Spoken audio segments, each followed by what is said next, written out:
And these guys are found in the deserts of the southwestern U.S. So they are found in really warm climates where there are some really fast prey animals, like maybe some jackrabbits, which are super, super fast, right? Thank you, guys. So they'll be catching really quick prey, like those jackrabbits. And an amazing fact about that is that although Harris hawks are fast, they can't do it all themselves all the time. They actually hunt in groups. So we like to call them the wolves of the sky. So what they'll do is if they're trying to go after a nice little jackrabbit or just a regular old rabbit, they'll take turns. So one of them will chase them. And once that bird gets tired, another one will come in and swoop in until they get tired. A third one will swoop in until that jackrabbit tires out and just is like, I give up. And then those Harris hawks will sweep in and get that jackrabbit for a nice tasty meal, and they'll even share it too. So not a lot of birds do that, but Harris hawks are awesome at hunting in packs. Our next guest has been spotted, but he has stripes. So this is our friend, Creole the American Alligator.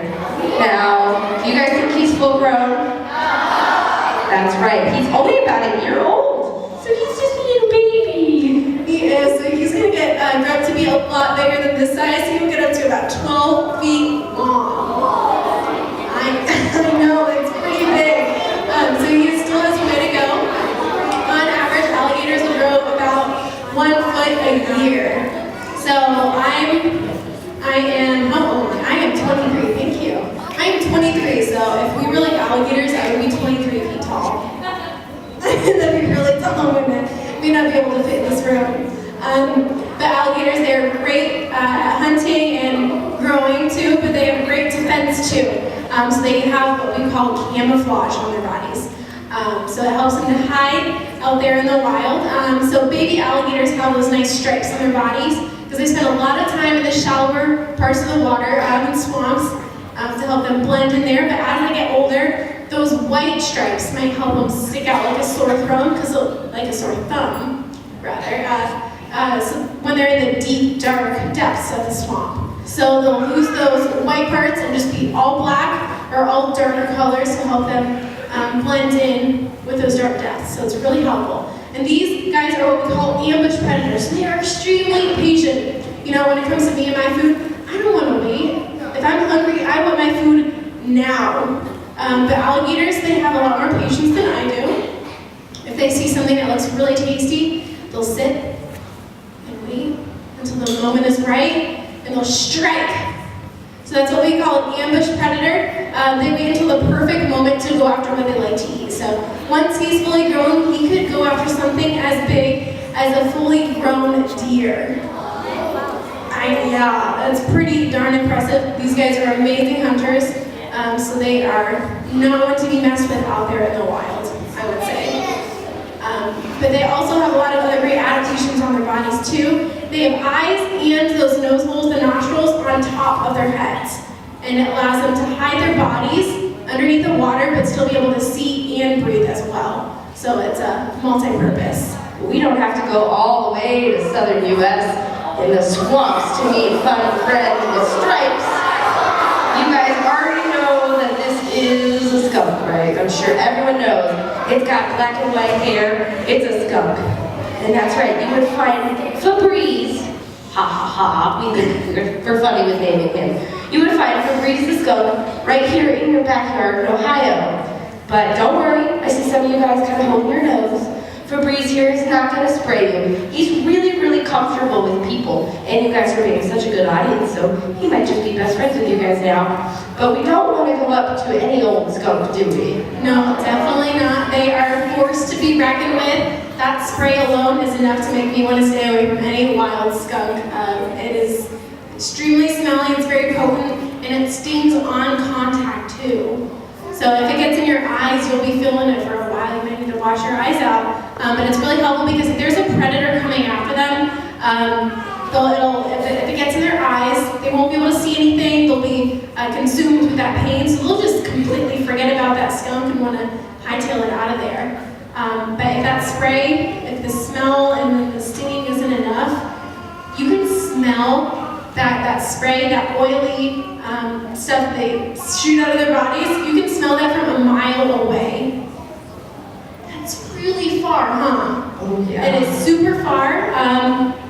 And it's really bad for predators because out there in the wild, if you smell really, really bad from a mile away, what you want to eat, they can smell you before you even get within a close distance of them, so they can just hide something out of there and they'll get away with their lives. But that skunk, or excuse me, that predator, they won't be able to have a meal. So it's very detrimental for those predators out there after getting sprayed by a skunk. That's right. In Ohio, we've got a pretty awesome forest, right? But the best forest in the whole world for a lot of animals is the rainforest. It's a pretty amazing place. And there are so many different animals that live in the rainforest. From the teeniest, tiniest creatures that live under the ground to the biggest and most beautiful animals that live at the tops of the trees. So there are so many different layers to a rainforest, right? Did you guys learn about that in science class? Some animals live at the top, some live in the middle, some live at the bottom. And all of those animals have to have some pretty amazing adaptations or tools on their body that allow them to survive in that environment. Now the rainforest is a forest, and there's a lot of trees, right? So some animals have to have some pretty awesome tools to get around those trees. I'm not very good at climbing trees. Are you guys pretty good? Some of you? Oh, of course you are. That's right. And so some animals have to have special feet, maybe to climb trees, special tails to climb trees. They might even have to have some special eyes. But special tails, Mica here is the best at. So she is pretty cool. Excuse me, guys. She has this amazing tail of hers. It's called a prehensile tail. Have any of you guys heard of that before? No? Some of you guys, well, that's awesome. It's basically like a fifth arm for them. So it's very, very useful for them out there in the rainforest because there are a lot of things for them to grab onto like tree branches. You know, I think I forgot to mention what on earth Mica is. Oh. She's a Kinkajou. Can you guys all say that? Brilliant. You guys are great. She's a Kinkajou.